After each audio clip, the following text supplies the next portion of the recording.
A paz do Senhor, seja bem-vindo a mais uma aula aqui do EBD em Foco. Eu me chamo Herberson e nesta aula eu vou ministrar a lição número 12, que tem como título Criando Filhos Saudáveis. Nós estamos estudando a revista CPAD do segundo trimestre do ano 2023. A revista como um todo fala sobre relacionamentos em família e agora, nesta lição número 12, vamos falar sobre a criação de filhos. É uma lição muito importante para quem é pai, mãe e também para quem é filho. Ou seja, ela serve para todo mundo, além de ser uma lição muito rica em assuntos teológicos importantíssimos para a fé cristã. Então eu convido você a assistir essa aula até o final para que você possa compreender essa lição. Se você é professor da EBD e vai ministrar essa aula na sua igreja, tenho certeza que essa aula vai te ajudar bastante. Aqui nós vamos falar tanto do aspecto familiar, que é o propósito da lição, quanto do aspecto teológico. Querendo ou não, a gente entra dentro de temas teológicos importantíssimos. Por exemplo, a questão da concepção virginal de Maria. Por que Maria, de fato, tinha que ser uma virgem?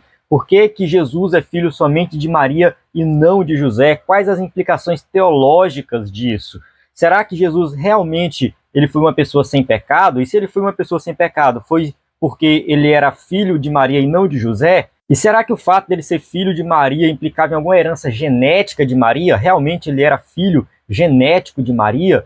Então, assim, são questões que muitas vezes entram no campo da especulação, mas é importante a gente falar. No meu primeiro vídeo eu também comentei que Jesus, ele é o Deus homem, ele foi e continua sendo, ele ressuscitou como Deus homem, continua sendo 100% homem, 100% Deus, até hoje vai ser por toda a eternidade. Então algumas pessoas também entraram em contato comigo para tirar dúvidas sobre isso, eu vi que é um tema importante de nós falarmos aqui. Então, assim, eu vou entrar nesses temas e procurar ser o mais bíblico possível, usando aqui dois livros de teologia sistemática que eu acho que são assim os melhores para tratar desse tema, que é o livro do Miller de Erickson, Teologia Sistemática do Miller de Erickson, e também o Teologia Sistemática do N. Gruden. São dois livros excelentes que eu recomendo e aqui nós vamos usar eles como base desse nosso estudo. Bem, esse vídeo é o vídeo de destaque do EBD em Foco. Então eu não vou seguir aqui a sequência da revista, eu vou destacar alguns pontos dentro da revista. É claro, estou com a revista aberta aqui no computador, então de vez em quando eu vou baixar aqui as vistas, está aqui no computador a revista, marquei algumas coisas aqui para destacar e também vou usar os livros e não necessariamente vou seguir a sequência. Se você quer um vídeo que segue a sequência certinho, passando por cada tópico e subtópico, assista o meu primeiro vídeo que foi postado na segunda-feira, está disponível no nosso site ebedemfoco.com ou no nosso canal no YouTube. Na descrição deste vídeo vou colocar o link para você acessar ele. Também, dentro do nosso site, você encontra slides em PowerPoint de adultos e jovens, encontra cursos para professores de EBD, subsídio em PDF, muito conteúdo que vai te ajudar a ministrar uma aula de excelência na EBD da sua igreja. Na descrição do vídeo tem um link para o site, mas você pode pesquisar aí no Google EBD em Foco, ebedemfoco.com, tem tudo que você precisa para ministrar uma aula de excelência. Então, vamos lá, vamos começar aqui. A nossa leitura bíblica em classe, que a lição se baseia nela, se encontra em Lucas, capítulo 2, versículo 40 e depois do 42 ao 52. É uma passagem que fala um pouco ali da adolescência de Jesus, uma passagem muito importante, mas além dessa passagem, a gente vai estudar outras passagens aqui nessa lição. Então, aqui no tópico 1 fala assim, uma família normal, dados gerais da família. Então, aqui o escritor da revista resolve começar o tópico 1 falando do início mesmo ali, que Maria recebe a revelação que vai ser mãe, José também recebe a revelação que Maria está grávida. Então ele começa assim, né? José e Maria eram descendentes da família real de Davi. A gente tem duas genealogias, uma genealogia de Lucas e outra de Mateus. Elas são diferentes, há muitas tentativas de conciliar essas genealogias. Uma hipótese é que uma é de Maria, a outra é de José, mas nada é muito conclusivo. Eu acho que não vale a pena a gente ficar entrando em detalhes aqui, tentando conciliar essas duas genealogias. O importante aqui é que eles são descendentes de Davi. Jesus nasce da descendência do rei Davi, a promessa que Deus já havia feito lá no passado, no Antigo Testamento, se cumpre. E aí vem o Messias, que ele vem fazer uma restauração espiritual, e sem esquecer da restauração política, que nós acreditamos que também vai acontecer dentro de um aspecto escatológico. Então é algo que a gente também precisa tratar em um outro vídeo. O Messias veio. Esse Messias prometido, ele veio de uma forma sobrenatural. O texto diz que ele foi gerado pelo Espírito Santo. E aqui entra a questão da concepção virginal de Jesus. Tanto o livro do Millard de Erickson quanto o livro do Wayne Grudem dedicam capítulos sobre essa questão da concepção virginal. Então a gente tem aqui, né, no livro do Wayne Grudem, o nascimento virginal. E a gente sabe que, de fato, a Bíblia registra isso. Então, assim, primeiro ponto, a gente tem que acreditar que Maria era virgem e Jesus foi concebido ali, ela ainda sendo virgem, porque a Bíblia diz isso. Então, isso aí é algo que a gente não pode negar. Quem quer acreditar na Bíblia precisa acreditar o que a Bíblia diz. Então, se a Bíblia diz que Maria era virgem, uma jovem virgem, e o Espírito Santo, através de uma ação sobrenatural, fez com que gerasse Jesus dentro dela, a gente tem que acreditar nisso. Então, é uma doutrina muito importante. E essa concepção virginal, ela tem várias implicações teológicas. Por exemplo, mostra que a salvação, em última análise, deve vir do Senhor. Ou seja, a salvação que Deus planejou para a humanidade foi uma iniciativa dele. Foi Deus que tomou essa iniciativa, foi Deus que executou essa salvação. Então, assim, não foi um desejo humano, foi uma iniciativa divina. Então, essa concepção virginal, ela implica nisso. Segundo, o nascimento virginal possibilitou a união da plena divindade e da plena humanidade em uma só pessoa. Aqui a gente entra em um ponto específico que há muitas divergências teológicas. De acordo com Wayne Grudem, Jesus ele só foi 100% Deus e 100% homem, ou seja, 100% humano e 100% divino, por causa da concepção virginal. Então ele vai defender essa ideia. De acordo com ele, se Deus tivesse enviado Jesus 100% divino, de repente Jesus aparece do nada, do além, e aparece como Salvador. Deus poderia ter feito isso? Sim, perfeitamente. Deus poderia fazer com que Jesus aparecesse do nada em um corpo, porque ele criou Adão do nada. Então Adão e Eva foram criados ali no princípio, assim ele poderia criar Jesus em um corpo humano, de uma maneira sobrenatural, e Jesus seria o Salvador. Só que nós teríamos uma certa dificuldade de nos identificar com esse Salvador, porque ele seria um Salvador que veio de uma maneira sobrenatural, 100% divina. Então ficaria meio difícil o ser humano ter essa identificação com esse Salvador, e mesmo que ele vivesse como ser humano, passasse por todas as dificuldades de um ser humano, mesmo assim nós ainda teríamos essa dificuldade.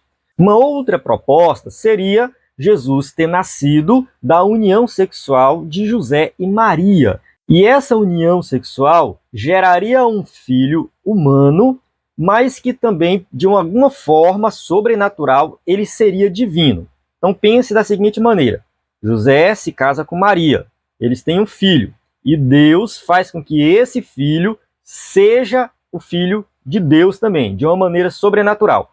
Essa visão é a visão defendida pelo Millard de Erickson. O Millard de Erickson, ele acredita que se Jesus tivesse nascido da concepção de José e Maria, ele também poderia ser o nosso Salvador. Não teria nenhuma dificuldade com isso. O Millard de Erickson não vê nenhuma dificuldade nesse sentido. Ou seja, ele simplesmente está replicando o que muitos teólogos defendem, que Jesus, mesmo nascendo da união sexual de José e Maria, ainda poderia ser divino através de uma ação sobrenatural do Espírito Santo ali no momento da concepção. Só que o Wayne Grudem vai dizer o seguinte, que se isso tivesse acontecido, nós teríamos dificuldade em nos relacionar com Cristo como um ser divino. Nós iríamos enfatizar mais a parte humana e não a parte divina. Então, daí a necessidade de Jesus ter nascido de uma virgem vindo apenas de Maria, e não de José, e não de uma relação sexual entre eles. Porque aí nós conseguimos ter uma certa compreensão mais profunda da parte humana e divina de Jesus. Mas isso foi um método didático de Deus para que nós tivéssemos essa compreensão, e não que isso fosse algo obrigatório. É aí que entra um debate teológico. Alguns vão dizer que era obrigatório. O próprio Wayne Grudem, ele chega a dizer o seguinte, ele fala assim, ó, Para nós, basta dizer que, nesse caso, a linha contínua de descendência de Adão foi interrompida, sendo Jesus concebido pelo poder do Espírito Santo. Lucas 1,35 liga essa concepção pelo Espírito como uma santidade ou pureza moral de Cristo. Isso está escrito em Lucas 1,35, que fala que ele será chamado santo. Então, como ele foi concebido pelo Espírito Santo, ele é santo. E a reflexão sobre esse fato nos permite compreender que, pela ausência de um pai humano, Jesus não era de todo descendente de Adão. E essa interrupção na linha de descendência foi o método empregado por Deus para fazer com que Jesus fosse plenamente humano e, mesmo assim, não partilhasse do pecado herdado de Adão. Então, o Wayne Grudem está querendo dizer o seguinte, que Jesus nasce sem uma natureza pecaminosa, porque ele nasceu somente de Maria. Se ele tivesse nascido de Maria e de José, ele nasceria com essa natureza pecaminosa. Então ele defende a ideia que a natureza pecaminosa viria de uma concepção natural de um homem e de uma mulher. E aí Jesus nasceria com essa natureza. Esse ciclo é quebrado pelo fato de ele nascer somente de Maria. Então esse é o pensamento do Wayne Grudem e de vários teólogos. Então o nascimento virginal seria algo extremamente necessário. Teria que acontecer, ou seja, teve que acontecer daquele jeito, senão o plano de Deus não dava certo. Já o Miller de Erickson vai dizer o seguinte, não tem nada a ver Jesus ter nascido de uma virgem como uma obrigação para que ele não tivesse a natureza pecaminosa. Ele poderia ter nascido de José e Maria e mesmo assim ser santo e não carregar a natureza pecaminosa. Então tem esse debate. A gente não sabe ao certo se era não obrigatório Jesus ter nascido de uma virgem, mas o que a gente sabe é que o poder do Espírito Santo fez com que Jesus fosse santo. Isso é um fato. E Jesus, ele está assim ligado geneticamente a Maria. Isso é defendido por uma boa parte dos teólogos, acho que a grande maioria, o Miller de Erickson, o Wayne Grudem, dentre outros, defendem essa ligação genética com Maria, porque Jesus ele é chamado da descendência de Davi, a gente tem duas genealogias, ele nasce com um corpo humano.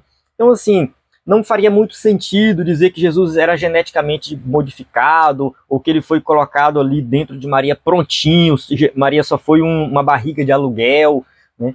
Eu acho que não tem problema nenhum ele ter vindo diretamente de Maria, e ter a genética de Maria, e eu concordo com o Miller de Erickson quando ele diz que José também poderia ser pai, e mesmo assim Jesus ser divino. Ou seja, o poder sobrenatural do Espírito Santo faria com que Jesus fosse de fato filho de Deus, mesmo vindo de um pai e de uma mãe humanas.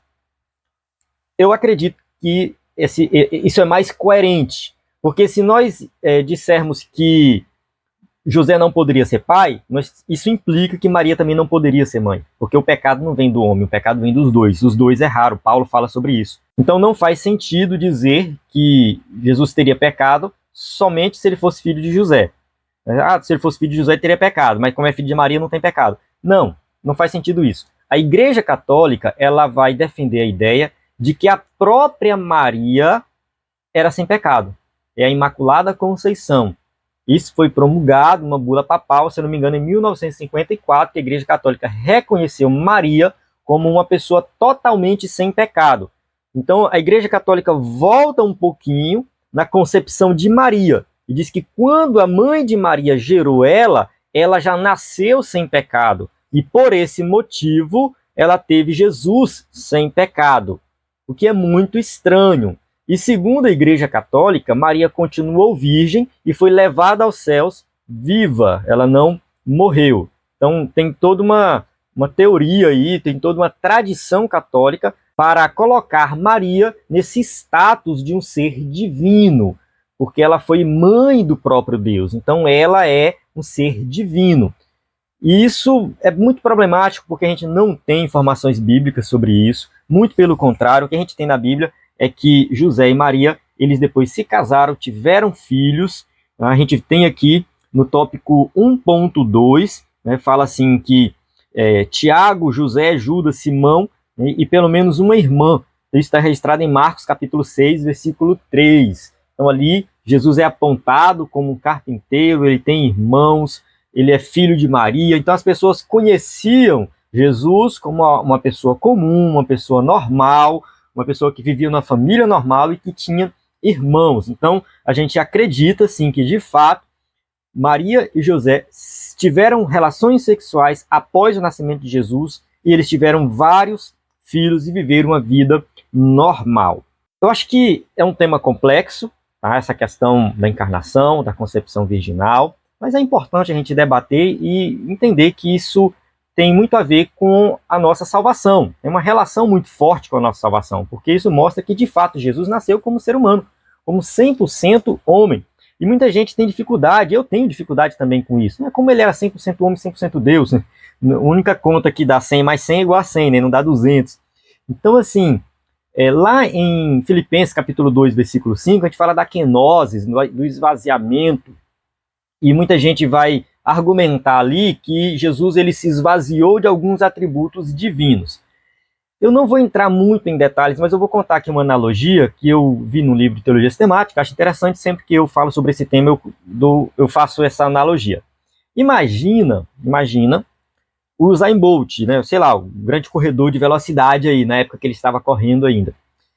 E pega a minha perna e amarra na perna do Bolt. E o Bolt vai ter que correr a velocidade máxima que ele consegue, mas ele está limitado à minha velocidade. Então o Bolt deixa de ser o homem mais veloz do mundo? Não, ele continua sendo o homem mais veloz do mundo, mas naquela situação a velocidade dele está limitada à minha velocidade. Então a encarnação de Jesus é mais ou menos nesse sentido. Jesus ele encarnou no corpo humano, ele não perdeu nenhum atributo divino. Ele continuou sendo onisciente, onipotente, onipresente, criador de todas as coisas, o Deus Todo-Poderoso na sua essência máxima. Ele não perdeu nada, mas ele estava limitado a um corpo humano.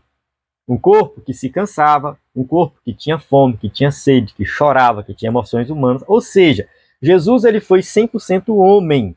Não vou ler aqui todos os versículos, mas eu vou ver se eu consigo disponibilizar para você o capítulo desses dois livros. Tem todas as passagens bíblicas, tudo explicado com detalhes sobre essa questão da humanidade de Jesus. Eu tenho até vontade de fazer um slide sobre isso, não tive tempo ainda, mas se Deus quiser esse slide vai sair. Porque assim, é importante nós entendermos que Jesus ele tinha assim, todos os atributos divinos na sua essência, mas estavam limitados a um corpo humano. Um corpo que se degrada, que envelhece, que enfraquece, que tem todas as necessidades humanas.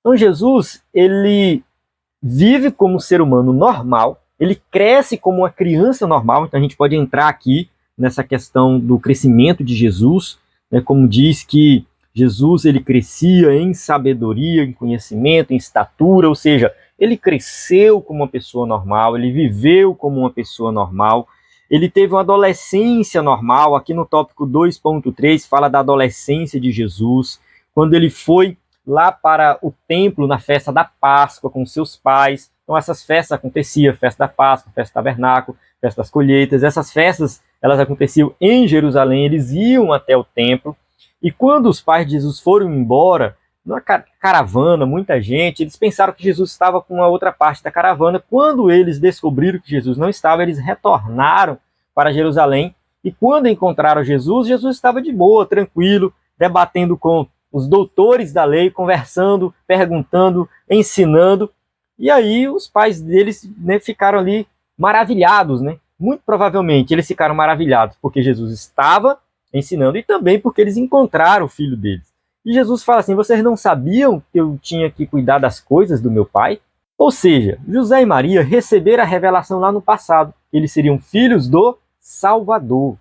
Eles criaram Jesus sem nenhuma distinção com os outros filhos. Isso é destacado também na nossa revista. Não houve predileção, ou seja, Jesus não foi o filho preferido de José e Maria. Jesus foi tratado como qualquer uma outra criança, como qualquer um outro filho que eles tiveram. Só que eles meio que esqueceram, com o passar do tempo, que Jesus de fato era o Salvador. E quando Jesus está ali no templo, Jesus fala assim, vocês não sabiam disso? Vocês não estão lembrados da revelação? Isso mostra que Jesus já tinha consciência do seu papel. Eu defendo a ideia de que do momento que Jesus nasceu até o momento que ele chegou à cruz, ele sempre teve consciência de tudo isso. Ele sempre teve consciência do seu plano, do seu projeto, que ele tinha que viver, o que ele tinha que fazer, do seu ministério que ele ia para a cruz do Calvário. Então, assim, a gente tem uma criança que é normal, criado como um filho normal, educado de acordo com a lei da época. Ou seja, o judeu ele tinha uma preocupação muito grande em ensinar o filho a ler, decorar passagens bíblicas. Então Jesus, na limitação humana, ele precisava estudar, isso mesmo. Na sua limitação, ele precisava ler, ele precisava decorar passagens bíblicas. Quando ele foi tentado por Satanás, ele citou várias passagens de cabeça, de cor, porque isso era comum naquela época. As pessoas tinham o hábito de decorar. As histórias e os ensinamentos bíblicos eram transmitidos de geração a geração através de uma técnica de oralidade. Eles procuravam transmitir tudo o que acontecia no passado de geração em geração. Os evangelhos que nós temos hoje na Bíblia foram escritos cerca de 30 anos após Jesus ter morrido e ressuscitado. 30 anos. Nós estamos em 2023. Voltando 30 anos atrás, dá o quê? 93, né? Então, em 93 eu tinha 4 anos de idade. Tá, 93.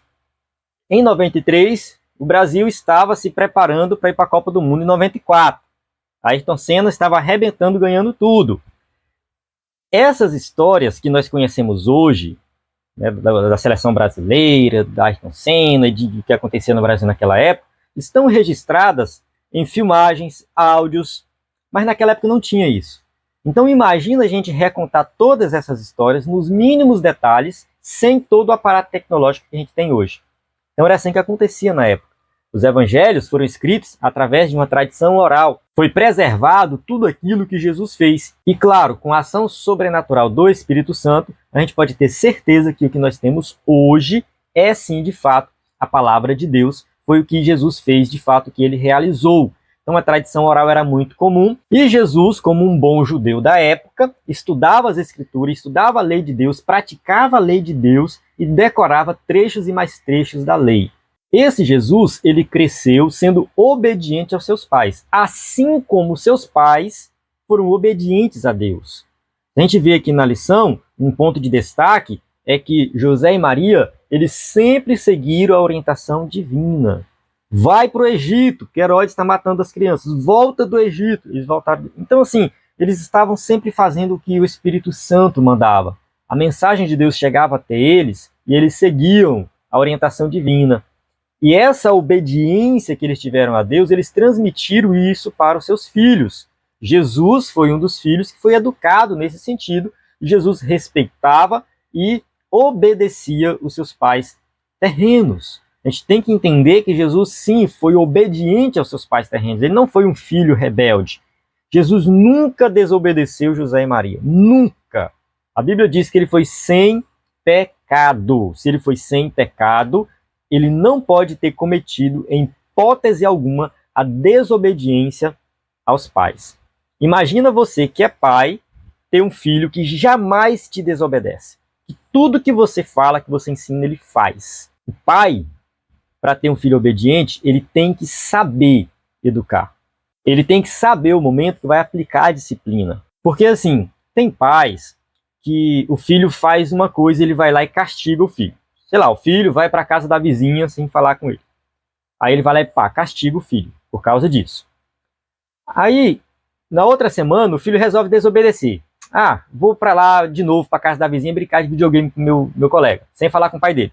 Aí o filho faz isso de novo. Ele comete o mesmo erro. Aí o pai já não castiga ele. Aí assim, o filho fica, peraí, o que eu faço para ser castigado, que é errado, e o que é certo? Meu pai não definiu isso. Então o filho vive numa tensão que ele não sabe o que é certo e o que é errado. Ele não sabe o que vai fazer para que o pai dele castigue ele. Não sabe. Ou que o pai dele não vai castigar, ele fica... Então isso é muito ruim. É um jeito errado de criar os filhos. Você tem que determinar limites para os seus filhos e ser rigoroso com relação a isso. Se você falou que isso aqui é errado, quando ele fizer, você deve sim castigar. Se você falou que isso aqui é certo, se ele fez, você não deve castigar. Porque em um momento você castiga e outro não, a mesma situação, o teu filho fica sem entender. Então assim, Jesus foi obediente, porque ele era Deus, ele jamais ia pecar. mas os seus pais também souberam educar e deram educação boa, de qualidade para Jesus. José e Maria deixam exemplo para mim e para você, para que nós possamos educar os nossos filhos da maneira correta, ensinando a palavra. Não pense que o seu filho vai ser educado na escola, não pense que o seu filho vai ser educado na igreja, não pense que o seu filho vai aprender a Bíblia lá na igreja. A igreja, ela ensina. Porém, a gente tem que entender que a Bíblia é um livro para adultos. E muitas vezes as igrejas não têm um trabalho voltado para a criança. E aí, se você leva o seu filho para a igreja, ele senta no banco e fica vendo o pregador ali ministrar, pode ser que ali ele esteja aprendendo alguma coisa. Mas pode ser que não, porque a linguagem não é uma linguagem adaptada para ele. E mesmo lá na salinha das crianças, pode ser que quem está ensinando não está ensinando da maneira correta. Então é sua responsabilidade ensinar o seu filho a palavra de Deus em casa. É sua responsabilidade. Eu lembro perfeitamente, quando eu era criança, meu pai me ensinou as histórias bíblicas. Ele contava para mim as histórias bíblicas. Ele contou a história de Abraão, de Isaac, de Jacó. Ele seguia a sequência ali das escrituras, de Noé. Eu conhecia muitas histórias bíblicas, não porque eu aprendia na EBD ou lá na igreja, mas porque meu pai me ensinava em casa, ele me contava essas histórias em casa. Isso ficou marcado na minha mente, eu nunca esqueci. E isso surte muito efeito porque a criança, ela tem a mente aberta para aprender as coisas. E tudo que foi ensinado, ela vai aprender. Se você não estiver ensinando correto em casa, ele estará aprendendo errado na rua, na escola, na internet. Então você tem essa responsabilidade de ensinar o seu filho a orar, ler a palavra, ir à igreja. Isso é sua responsabilidade. E certa vez, ele passando na frente do quarto, ele olhou e viu o filho dele orar. Ele falou, nossa, aprendeu muito bem. Quando ele terminou de orar, o menino fez o sinal da cruz. Aí ele falou, não, tem alguma coisa errada aí. Aí eu fui conversar com a criança não, eu aprendi na escola, a professora me ensinou, porque a professora era católica, fazia a oração do Pai Nosso e quando terminava fazia o sinal da cruz na escola, e ele aprendeu. Então a gente tem que ter muito cuidado com o que os nossos filhos estão aprendendo na escola, na internet, em qualquer outro lugar, até mesmo dentro da igreja a gente precisa ter esse cuidado. Vamos lá, vamos avançar um pouco mais aqui. O escritor da revista coloca aqui no terceiro tópico, que Jesus crescia em sabedoria, em estatura e crescia diante de Deus e dos homens. Então a gente vê aqui basicamente o que eu já falei na aula. Jesus cresceu como uma pessoa normal, como um ser humano normal, e ele deixou o ensinamento prático de como que um filho deve se comportar diante dos pais, ao mesmo tempo como que os pais devem criar os filhos. A gente tem esses dois aspectos aqui. E agora eu quero voltar para um aspecto teológico que eu comentei no primeiro vídeo, eu até prometi falar e não falei ainda, que é a questão de Jesus permanecer como Deus homem. Eu vou ler um trecho aqui do livro do Wayne Grudem, que ele diz assim, ó, Jesus também ressuscitou dos mortos num corpo humano, físico, ainda que aperfeiçoado e já não sujeito à fraqueza, enfermidade ou morte.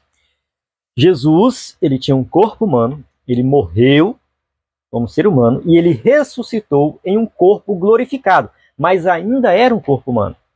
Assim como nós também vamos ressuscitar no corpo glorificado. Esse corpo glorificado, tudo indica que ele não é limitado como um corpo humano normal e mortal. Então Jesus, ele recupera toda a sua glória, todo o seu poder quando ele ressuscita. É uma passagem que eu não estou lembrado agora, mas é aquela passagem que os discípulos estão fechados dentro de um quarto, de um cômodo, com medo. E Jesus já havia ressuscitado, eles receberam a notícia, mas não estavam acreditando. Tomé estava falando lá que não acreditava, só se tocava. E Jesus aparece dentro do quarto que eles estão.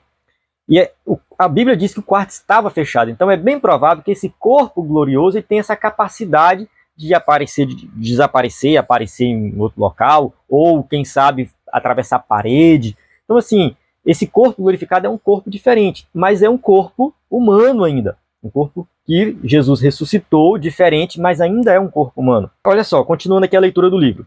Ele demonstra várias vezes aos discípulos que possui de fato um corpo real, isso após a ressurreição.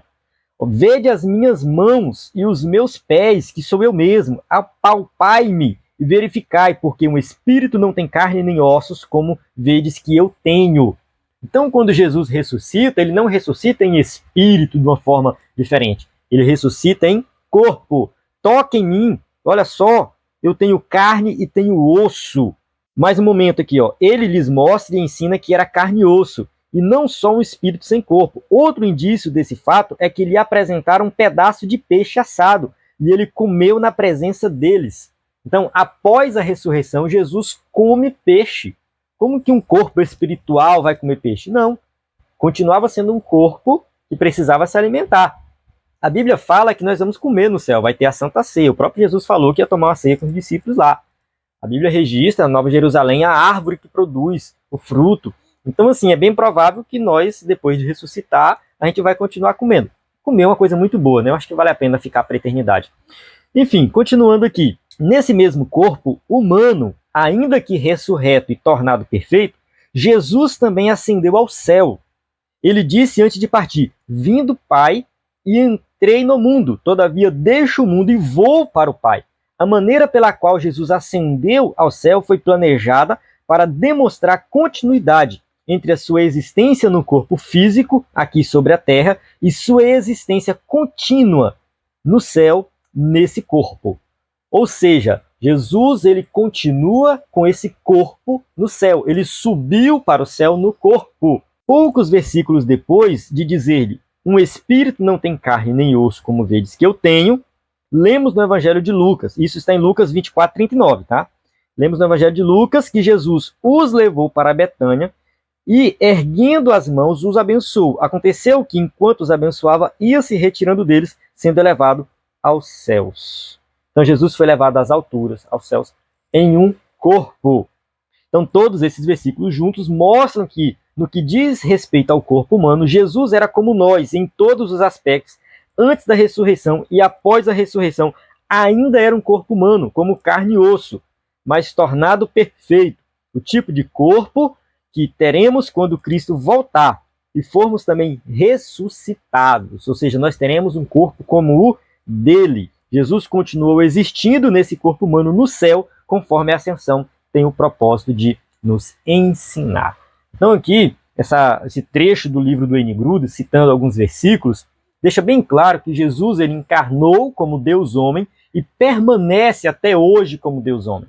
Ele ainda é 100% Deus e 100% homem. Tudo bem que está no corpo glorificado. Esse corpo não é mais um corpo limitado, como esse nosso corpo aqui, que envelhece e tudo mais. O corpo glorificado é diferente. E por esse motivo, Jesus volta a usar todo o seu poder divino, em toda a sua essência, nesse corpo glorificado. No corpo, antes de ser glorificado, né, antes dele morrer, ele tinha limitações. Ainda era Deus, mas tinha limitações. No corpo glorificado, não tem essas limitações. Nós também teremos o corpo glorificado. Mas como nós não somos Deus, nós somos seres humanos, nós teremos um corpo glorificado como o de Cristo, mas não teremos o mesmo poder que ele, porque ele é Deus e nós não. Mas nós continuaremos com um corpo igual ao corpo de Cristo. E Cristo ele vai se identificar conosco por toda a eternidade. Isso aqui é uma coisa que a gente tem que entender. Por toda a eternidade, Jesus vai se identificar conosco, ele vai continuar conosco. Eu marquei outras coisas aqui para ler, mas o nosso vídeo já está bem longo, né? Tô marcando aqui o tempo. Então eu não vou ler tudo, mas eu vou disponibilizar esse material para download. Eu acredito que eu tenho o PDF desses livros. Então eu estou com o livro físico, tá? Tanto o do N. Gruden quanto o do Miller de Erickson, mas eu acredito que eu tenho o PDF, eu extraio o capítulo e envio para você o capítulo, dar uma estudada e se aprofundar nesse tema. Vale ressaltar que no EBD em Foco você vai encontrar outros conteúdos também relacionados a esse tema e a lição em si. Amém? Então eu vou encerrar aqui a aula, mais uma vez, reforçando que esse é o vídeo de destaque, então eu procuro me aprofundar dentro de alguns temas, às vezes eu fujo um pouco da lição, mas se você quiser um vídeo que segue a sequência da revista certinho, da lição certinho, passando por cada tópico e subtópico, recomendo você acessar esse vídeo no nosso site ou no nosso canal do YouTube. Amém? Nós estamos finalizando o trimestre, ainda não é a última lição, tem mais uma, mas eu já comprei as revistas, estou aqui com o livro de apoio, uma revista de adultos, né? A Igreja de Cristo e o Império do Mal, uma revista excelente, e a de jovens, Sejam Firmes, falando sobre as cartas pastorais. Então a gente tem aí temas excelentes para estudar no próximo trimestre. Você já está convidado a continuar conosco aqui na EBD em Foco, né, seja no YouTube, seja no nosso site, seja no WhatsApp. Nós estaremos à sua disposição para que você possa ter acesso a um conteúdo de qualidade e ministrar uma aula de excelência na EBD. A paz do Senhor, até a próxima aula.